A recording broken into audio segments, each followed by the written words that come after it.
How do you respond when there is a problem? Because it's easy to say the words, but it really matters, I think, what is the organizational response to an error?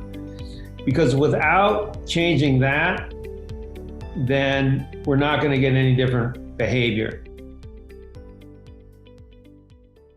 The situation that comes to my mind is the tragedy of the USS Greenville and the Ahimi Maru. And this was another nuclear submarine, a sister ship of the Santa Fe, with a captain who had the same book that I had. And the ship had some visitors on board. They were doing peacetime maneuvers off the coast of Hawaii. The final maneuver was to do an emergency, which is a safety procedure, but there was no emergency. It was just an emergency surface with a demonstration, discretionary, to show the visitors the capabilities of the submarine. And since the ship comes rapidly to the surface, we don't rely only on sonar. We actually go to the surface, raise the periscope, look with our eyeballs, and then go deep and then do it. And that's what the ship did. There was an officer on the periscope for about 30 seconds. Just raising the periscope, he's turning around on the periscope, and the captain knocks him off the periscope, basically, and grabs the periscope, spins around a couple times very quickly, and orders the ship deep to do the surface. The ship went deep. This is on the span of about 90 seconds. The ship drives deep, does the surface, comes back to the surface, and hits a very large Japanese fishing boat, industrial trawler, 2,000 tons, and sank it.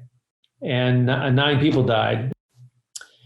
And it turns out that sonar was listening to the ship and had been listening to the ship for over an hour, and the ship was getting louder and louder and louder. Now, so any noise trace, which is only getting louder, is of concern because it means it's still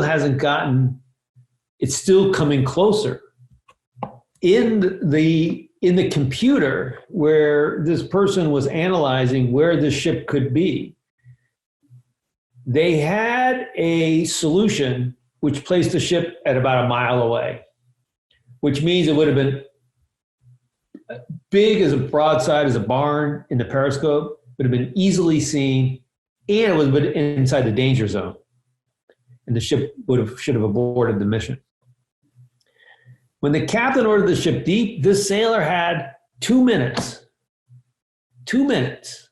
Looking at a screen, didn't say anything. Knowing that the thing was, suspecting from his own analysis that their ship was close. Why? Because the captain, he would have seen it, he should have seen it. There's 100 things he could have said. Hey, I have a contact, looks possibly close. How good of a look did you get down that direction? And it cost people lives. Over and over again, we know that people not saying these things cost people's lives. It's always about ABC. This comes from Aubrey Dent, antecedent behavior consequence. It's always the consequence that drives the behavior. So you can preach all you want about being safe to speak up. It's when people speak up, what happens then? That's all that matters.